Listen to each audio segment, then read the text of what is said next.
მადრიდის რეალში ძალიან დაძაბული ვითარებაა. რუდიგერი კარერასის ახლახან გამომჟღავნებულ ინციდენტსა და კილიან მბაპესადმი აგორებული პეტიციის შემდეგ ამჯერად გუნდის ვიცე-კაპიტანმა ფედე ვალვერდემ და ორელიემ ჩუამენიმ იჩხუბეს. ესპანური მარკას ცნობით მათ შორის პირველი დაპირისპირება გუშინდელ სავარჯიშო სესიაზე მოხდა, რომელიც თითქმის მუშტიკრივში გადაიზარდა. იმის მაგივრად, რომ გუნდში არსებული ეს ტოქსიკური ატმოსფერო ცოტა მაინც შემსუბუქებულიყო, დღეს ჩხუბის ახალი ეპიზოდი ვიხილეთ, რომელიც ყოველგვარ ზღვარს გასცდა. გუშინ მომხდარის გამო ფრანგმა დღეს ბოდიში მოიხადა, რომელიც ვალვერდემ არ მიიღო. ვალვერდესა და ჩუამენის ამბავი ამის შემდეგ კიდევ უფრო გამწვავდა.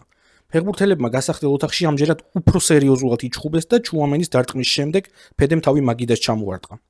ჭრილობის სამკურნალოდ ურუგვაელმა ჰოსპიტალში გადაყვანა მოითხოვა, სადაც მას ნაკრები დაადეს.